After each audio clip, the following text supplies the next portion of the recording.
Deschamps has led his team through to yet another final, and they're strong, they're resilient, and they know how to get it done. Yeah, they are. As the guy said, they don't even have to play well at times. They go through spells in the games where you feel they're rocking, but they've got the experience, they've got the know-how, they're rugged at times, and they've got explosive power on the other end of the pitch. You can score goals and define games. And Mbappe, they've got a man there who can turn a game on its head as and when it suits him, and he produces moments. Yeah. Again, we'll see in the clips in a bit that you go, okay, this is why he's up there on that pedestal as one of the best in the world.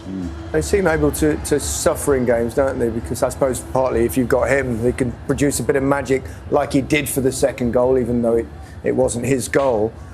You've always got that chance. And I suppose there are similarities there, of course, with the team that they'll play in the final, who are also very resilient and rely on, particularly on the magic of one man. Although I have to say, I thought Tchouaméni and Griezmann in midfield were superb. Yeah, I mean, the defensive work that Griezmann had to do and did do in that second half, the number of times he got in the way, the number of times he blocked it, clearing the ball in his own 18-yard box.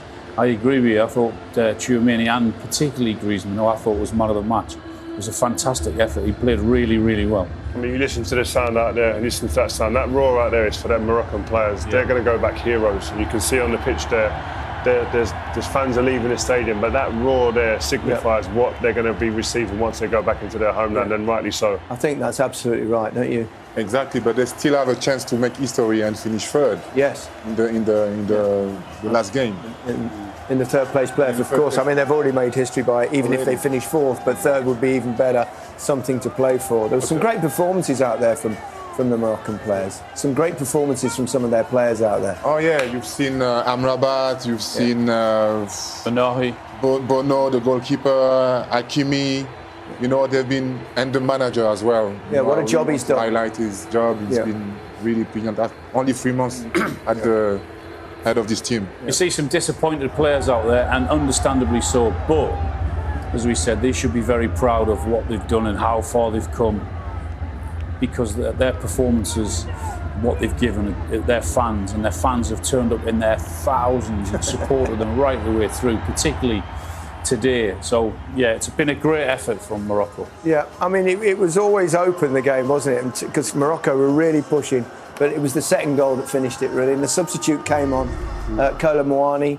I think it's the second fastest goal of a substitute in a World Cup knockout game, bettered only by Ebi Sandi's strike for Denmark versus Nigeria. Well, I mean, it was a great substitution. I thought Thuram was a really good, positive substitution as well, but it's Mbappe that makes this. It's all about him. Ooh. Every touch he takes here, the ball's moving on the move, away from defenders. It's a fabulous bit of footwork. I think at the end of it, he's trying to shoot. If you watch Mbappe here, the way he dances through, it's like he's on a nightclub dance floor here.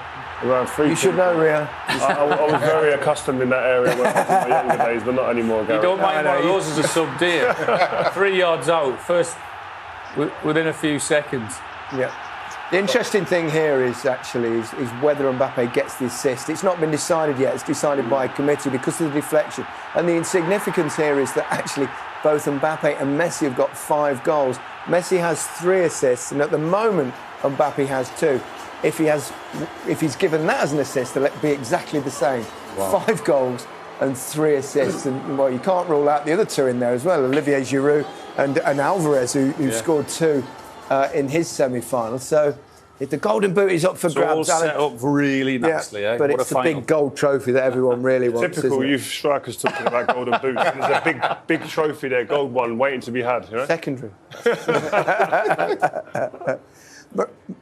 Morocco caused a lot of problems to France, didn't they? They really did. They kept going. I mean, just their finishing, just a final pass, wasn't it, Didier? We said it before the game. If they put the intensity, if they keep moving and trying to explore this left side of the French team, they would be dangerous. And that's exactly what happened with, I mean, most of the danger came from the left side. Yeah, they create, I mean, their passing and movement was brilliant, and it was desperate at times from France defensively, but as good as their build-up play was, they just couldn't do that. They couldn't do it in the final third. Did really well to get into those positions. Have a shot, get your shot away. I mean, all three of us were screaming up here for him to just to let loose and have a go. I think as good as France are, I think Messi and his team will be sitting there licking their lips a little bit, fancying themselves in certain areas. Yeah. That left-hand side area for France, but when France would run out at times, there was panic. And when you've got Alvarez and you've got Messi dancing and wiggling around, it's going to be I get that. I understand all that, but it's. I go back to what we say of how experienced that French team are, and they've been there, and they know how to get over the line. Yeah, well, they certainly do, don't they? Second World Cup running that they've got to the final. The last one they won, of course. Yeah. Hernandez got the first goal very early in the game. Seems a hell of a long time ago now, doesn't it? And it was brilliant. Griezmann's movement. It was Alan, great from Griezmann. I thought he was outstanding. Yeah. The whole game. He doesn't get it there. You can see him moaning at Varane for not passing to him. He doesn't allow that disappointment to get from him. He goes again. He tries to get in between the two defenders. It's another clever run.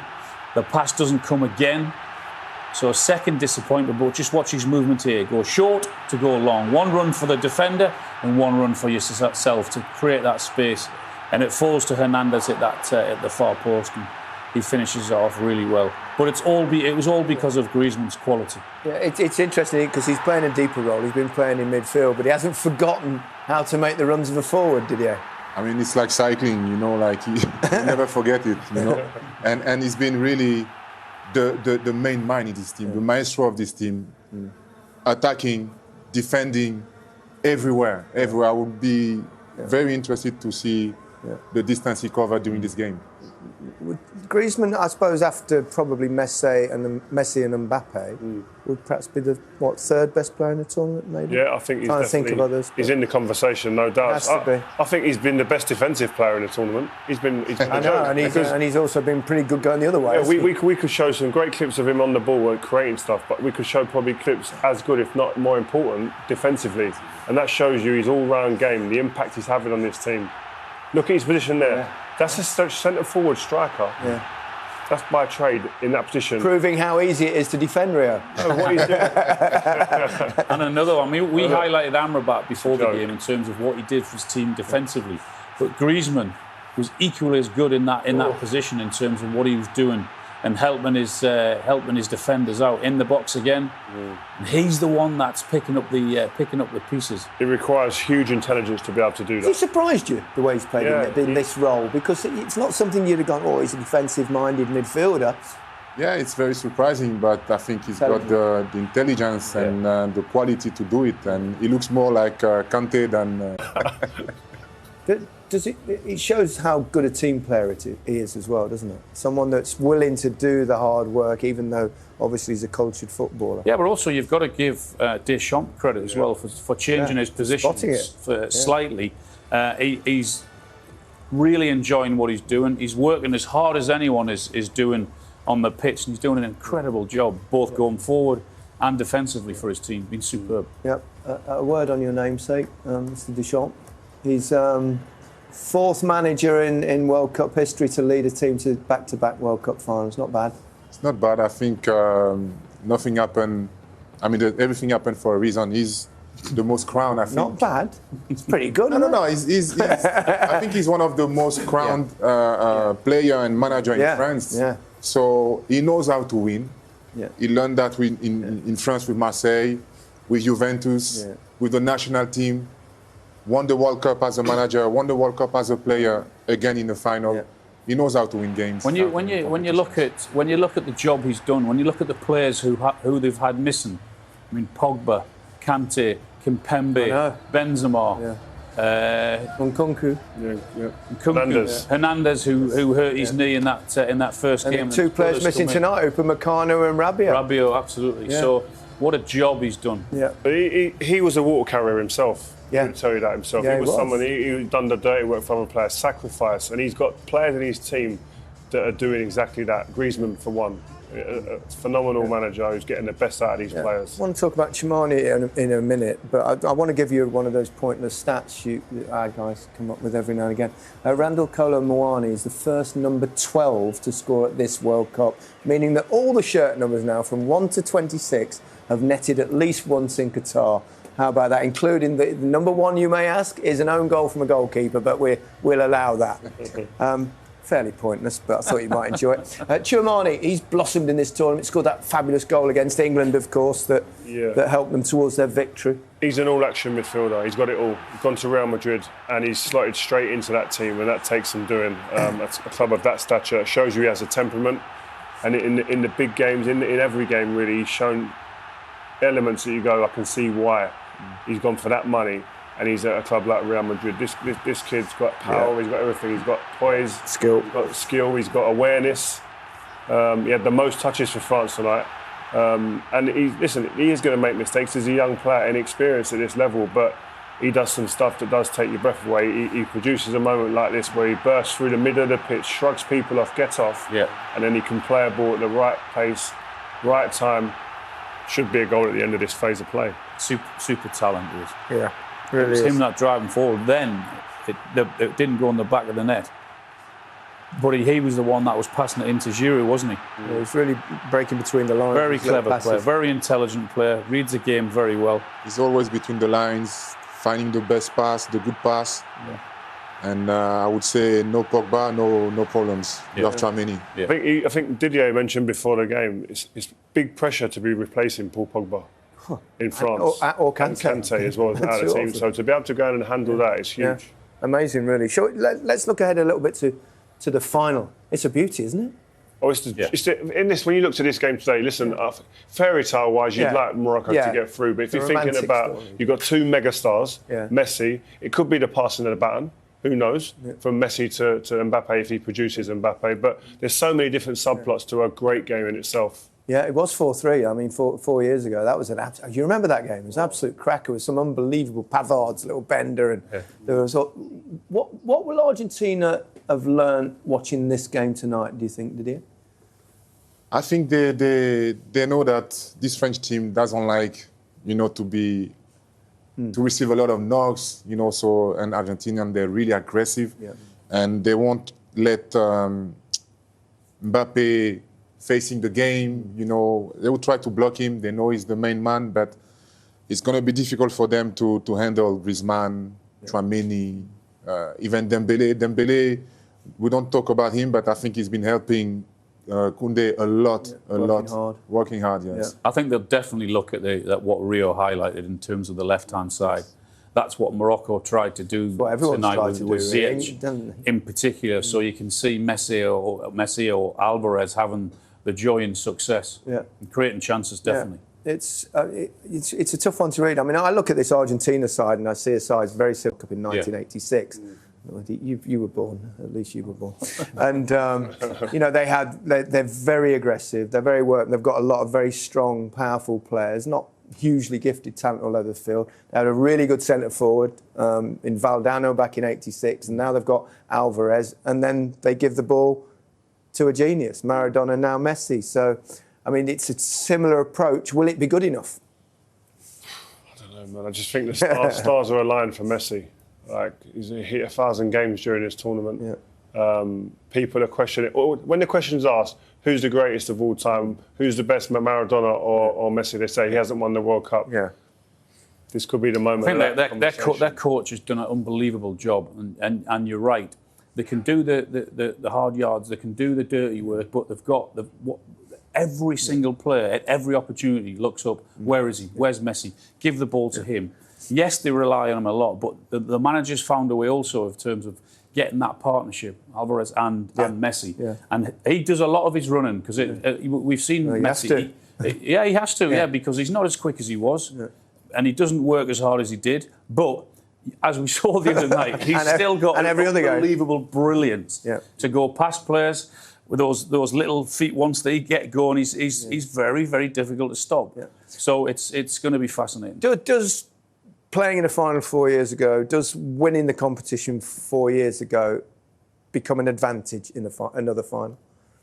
I think it is an advantage because you know how to handle this pressure. You've been there. But they have new players as well who really wants to... I mean, it's going to be new for them. But playing against Messi as well, for some players, it's going to be maybe the first time. So the pressure is there. They watched the game last night. They see now how difficult it is to handle Messi. Yeah. But I think this French team is very, very competitive, especially with Didier Deschamps as a manager. They want to win it back to back. Very good, very good. I think we highlighted Griezmann's movement in the previous games, and I mean, it's a beauty to watch. Always moving, always finding the right pass. I think we're really enjoying. He's really enjoying and back again playing in good form. One of the best players in the tournament so far. Giroud nearly got another goal, which would have taken him level with Messi's Mbappe and Messi on 5 if he'd scored it. Hit the post. It would have. And I think, listen, we was in there, and you think to yourself, this is an opportunity now for him to really burst the back of the net. That was Saiss with his injury, wasn't it? Yeah. Saiss was on one leg at this point, but he gets in there. And you don't see Giroud running away from many people in his career. But it's a clean strike. An inch the other side is a goal. They've taken the gamble on Saiss, obviously. You've seen the strapping on his leg when he went off. And it was a gamble that didn't pay off. It's hard to mess around with hamstrings. Morocco, you have to say, did respond really well, though, didn't they? They did. With the support of the fans, they really played with quality, passing the ball, moving, trying to find players between the lines and try their luck. Great save this, and excellent effort, wasn't it? That's how you used to hit it, wasn't it, Didier? Yeah. I love that. Bit of dip. Up and down. Bit of dip. Yeah. Up and down. Again, here is Ziyech getting in on that inside right position there, just in behind Hernandez. But that's an area that they're getting some joy down there, but they've got to be clinical. They've got to be decisive in those areas, and they can't just keep getting in there and not being decisive. They won't get anything out of the game. Yeah. Giroud had another chance to draw level with Messi and Mbappe, didn't he? In fact, Mbappe had the opportunity as well. They both had a go, didn't they? Didier was shouting, pass, wouldn't you? I was not shouting pass. I mean, if he scores that goal, everybody says, wow, amazing, fantastic, brilliant. But now, the ball is a bit behind him. Yeah. If he passes the ball to Giroud, maybe it's a goal. Should he score there anyway? Yes. Yep. That's a big opportunity, that is. I mean, once he's got you in that position, running in behind you know you're in trouble. He misses that, then it comes back to Giroud, and absolutely, that should be in the back of the net. You can see by his reaction and the form he's in, that should be a goal. Right. Lloris, another good save, might have been a touch of the post as well from El Yamik. What a fabulous effort overhead kick this was, wasn't it? Well, we highlighted him for the run for the Griezmann goal, but this is a superb effort, isn't it? I mean, what is he, 13 or 14 yards out there? Is it off his shin pad? I don't know. It might have been, but they said Wayne Rooney's did it. Maybe that's why. Maybe that's why there's not much pace on the ball. Good save, isn't it? Very good save. Yeah. This is the better view to see the save, I think. He's gone through a lot of bodies as well. That's the difficulty as well. Yeah. He's not seen it till late, Lloris. It's a fantastic save. I don't know whether it would have hit the post if it hadn't gone in, but we'll never know. There's one incident in the edge of the box where Hernandez and Boufal came together. A lot of people on social media think that this might have been a penalty rather than the decision which given the other way. What do we think? Not for me, no. Hernandez actually gets the ball. You can see You're not so sure, and he gets the ball there. Touch, yeah. But he does, but his other leg goes. I think anywhere else on the pitch, that's a foul. So why is it not a penalty? No. Well, the ref's given a foul the other way, hasn't he? I mean, which I don't think it was. And a booking, which seems... He's booked him as well. That's out of order. Yeah. What, you think that's a pen? I think it's a pen. He definitely don't deserve to be booked for that. No, absolutely not. No, but it's not a penalty. It shouldn't be. Have a discussion on your own for a second. Our next game is the third place playoff on Saturday, but there's plenty to enjoy on iPlayer in between.